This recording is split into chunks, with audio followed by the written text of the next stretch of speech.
Président Baltou, le pays a traversé ces derniers mois une crise importante, la crise des Gilets jaunes. Est-ce que vous pensez que l'hôpital est à l'abri de ce type de mouvement?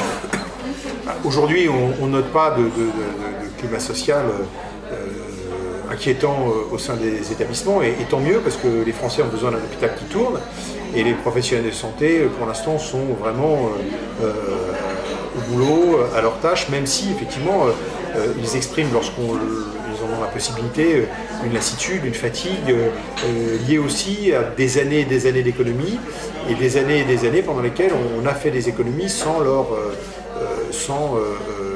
entamer les réformes et conduire les réformes qui auraient été nécessaires, qui auraient permis d'alléger leurs tâches. Donc je ne crois pas qu'on aille vers un mouvement des gilets blancs ou des blouses blanches.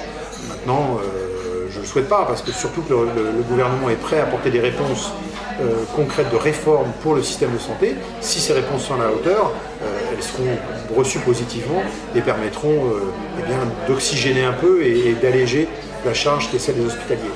Quels sont les signes que vous attendez concrètement de la part des pouvoirs publics pour apaiser le climat des hôpitaux aujourd'hui?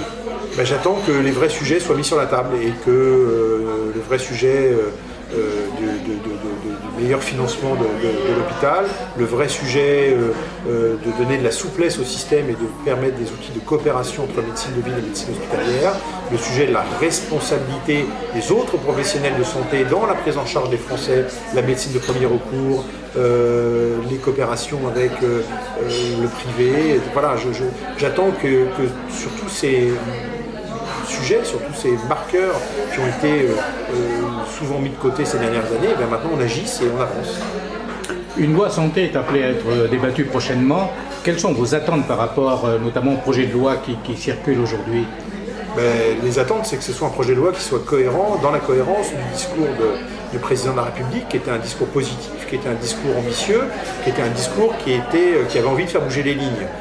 Maintenant, il faut que dans la traduction législative, on retrouve cette ambition, mais surtout, il faut que ce projet de loi soit cohérent avec les ordonnances qui sont annoncées mais dont on ne connaît pas le contenu.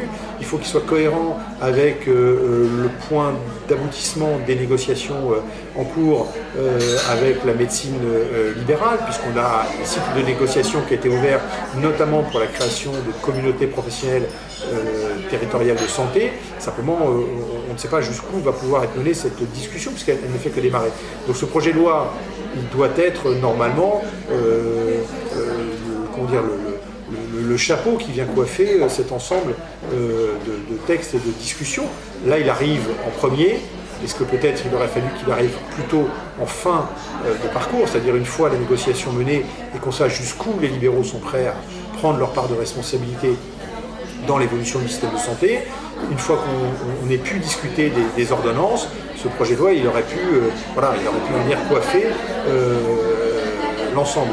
Là, je me demande si on ne met pas un peu la charrue avant les bœufs, en commençant par un projet de loi, surtout s'il y a une procédure d'urgence qui fait que députés comme sénateurs ne pourront discuter qu'une fois et pas dans un dialogue entre les deux assemblées. On parle de 800 millions de déficit dans les hôpitaux en 2018.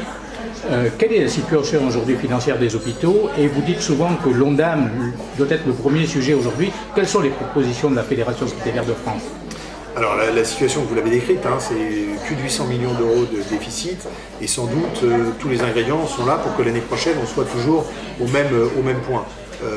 Nous, ce qu'on demande, c'est qu'il y ait maintenant, au plus haut niveau de l'État ou dans les assemblées parlementaires, au Sénat et à l'Assemblée, des missions qui viennent s'interroger sur la construction de l'Ondam, parce qu'on pense que c'est le mode de financement même, la manière dont on répartit entre tous les professionnels de santé ces 200 milliards d'euros que la nation consacre aux dépenses de santé, c'est sur la construction de l'Ondam qu'il faut agir, et donc c'est là qu'il faut mener des travaux volontariste pour repenser un système qui a été inventé il y a maintenant dans les années 95 et qui n'est plus adapté au monde d'aujourd'hui.